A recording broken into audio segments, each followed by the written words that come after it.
When creating pretty much any business online, whether it's an affiliate marketing business, a blog, or anything else, the first question you'll often need to ask yourself is, what is it going to be about? Or to use the correct internet business parlance, what is your niche, or niche as some people pronounce it? A niche is a subject that will appeal to a specific audience. An example of a niche would be sewing. Now, sewing is something that appeals largely to older women, but also a lot of younger women these days who are interested in arts and crafts. And of course, some men like sewing too, let's not stereotype here. Either way, most people are either interested in sewing or they're not. Thus, it has a niche appeal and gives you a specific target audience.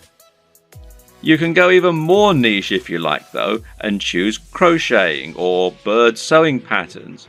But the more niche you go, the more narrow your audience.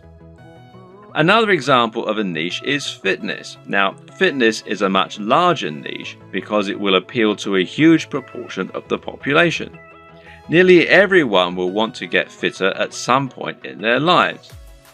It's still a very specific subject matter that will talk to a very specific type of person, but it's a much broader niche.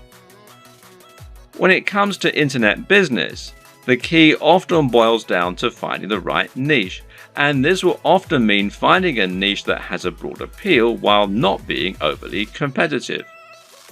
The problem with the health and fitness niche is that you're going to be going up against a huge number of other channels.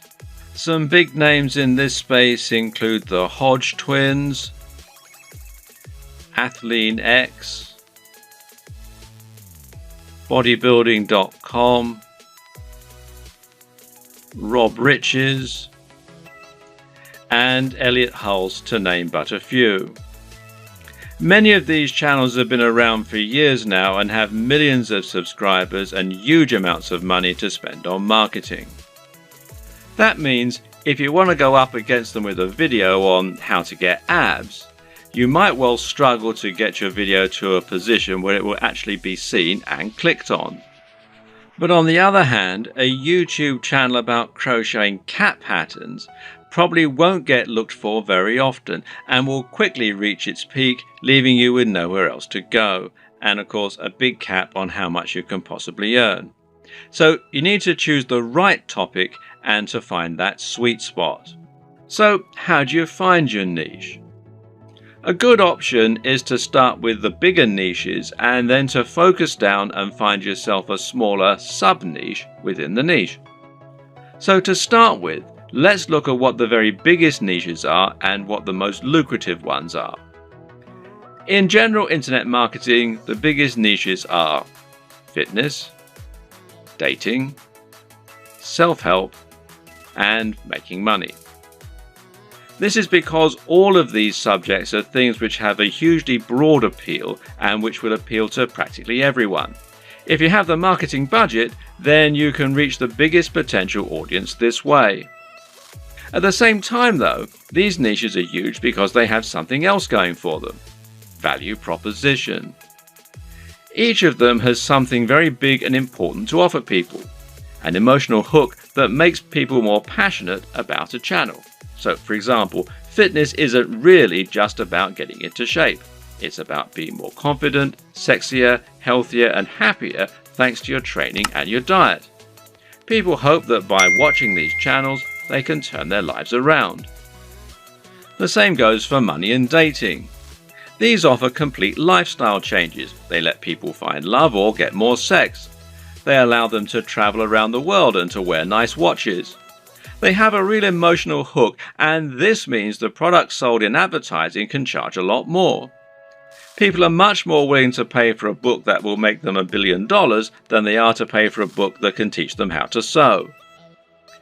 But YouTube is a weird place, and when you look around YouTube, you'll find that these regular rules only partly hold true. But there's actually a lot of other highly successful content there that is just plain inane, to be quite frank.